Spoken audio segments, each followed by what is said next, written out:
Finding the right product category on Amazon is essential for targeting the correct audience and improving the visibility of your products. Here's how you can find and choose a product category. Log into Amazon Seller Central. To begin, go to Amazon Seller Central and log in with your account. Navigate to the category selection page. Once logged in, navigate to the Inventory tab and click Add the product. On the next page, you'll be prompted to select the product category. Search for your product. Start typing the name or description of your product in the search bar. Amazon will suggest relevant categories. Choose the one that best fits your product.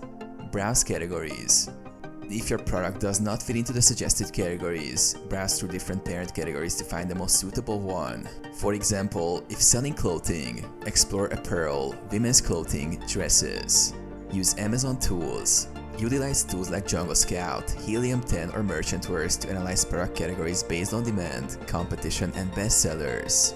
These tools offer insights into popular categories with high sales potential. Consider subcategories. Amazon has specific subcategories under broad categories. For example, under electronics, you may find subcategories like smartphones or home audio. Check competitor listings. Review competitors' product listings to see which categories they are using for similar products. This can help guide your decision.